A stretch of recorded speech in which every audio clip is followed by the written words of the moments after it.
Hi, Erica with Crafts Direct, and I want to share with you these fun clay accessories. So I took a turn at trying to work with Sculpey clay and it was super fun. I created different shaped earrings, some different necklace pendants. I added some gold flakes in there, so I want to show you how I made them. To start out, we want to soften up all of our Sculpey clay. So I'm going to take the black clay, knead it, work it with my hands, warm it up a little bit. And then once it's soft enough, you're going to roll it out between your hands into a rope shape. Then you are going to go in with the silver clay, repeat the same process, and then do the same thing with the white. Once you've got all three rolled out into ropes and lined up, you're going to take a knife and cut diagonally through the three ropes. We're doing it diagonally because once we've finished one way, we're going to flip our knife and do it diagonally in the opposite direction. Our goal is to create a bunch of little pieces that are about the same sizes as each other. Once we've got everything cut up, we are going to separate them so they're own individual pieces. The knife may not have gone through all the way, so you just need to help it out and separate them all. Once we've got them all separated, then we are going to work on mixing up all of the colors, so we don't want a lot of the same color next to each other. Then we're going to grab our gold flakes, sprinkle some over our little clay pieces, and then work it all in. So the gold pieces will get smaller and you'll work it all in together. Then we're going to take all of our pieces and the gold flakes and we are going to scrunch them together. We're trying to get them all into one piece. So we're going to keep adding more of our little clay pieces in there, and then we are going to eventually create it into a rectangle.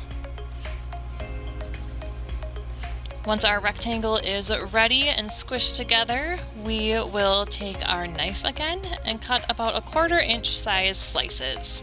So we're going to cut all the way down this rectangle into a bunch of different little pieces.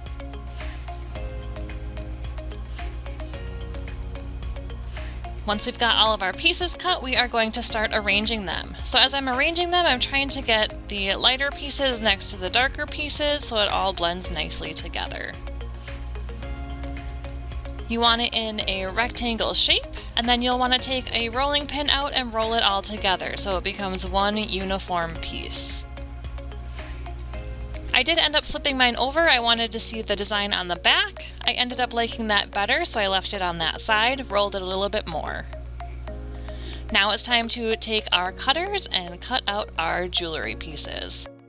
I did dip my cutter in water first, and then I put it in my clay, spun it around a couple times to make sure it went through all the way, and then I cut out all of my jewelry pieces. I did want to try out another size, so I took the lid of a Sharpie marker, dipped it in water, and then I used that to cut out a different size that I thought would be really nice for earrings. With the Sharpie marker lid, it is a little bit difficult to get the clay out of the cap, but if you just give it a couple flicks on the cap, it does eventually fall out. So at this point we are just cutting out all of our pieces to use up all of that clay. So whichever shapes you like, you can use the larger size cutters, you can find different other shaped objects, and just use up all the clay to cut pieces out. Once you're done cutting out all the pieces, you can take off all of the excess clay so just our jewelry pieces are left. For one of my sets of earrings I wanted semicircles, so I cut one of my circles in half. And then I went in with a spatula, got it wet, and I started taking up all of my pieces off of my surface, and then I moved them onto a baking sheet, because our next step after this is to bake our earrings.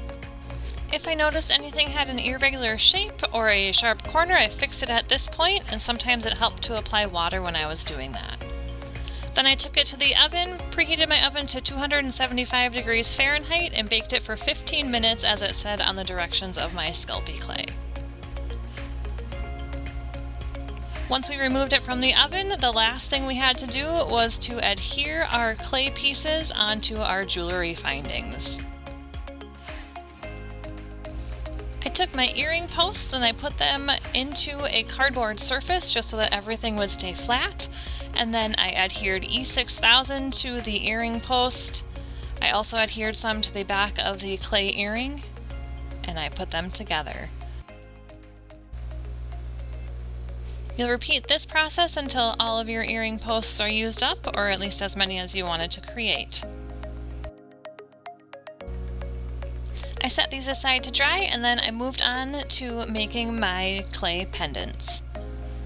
So I took the jewelry finding for the pendants, adhered some E6000 to that.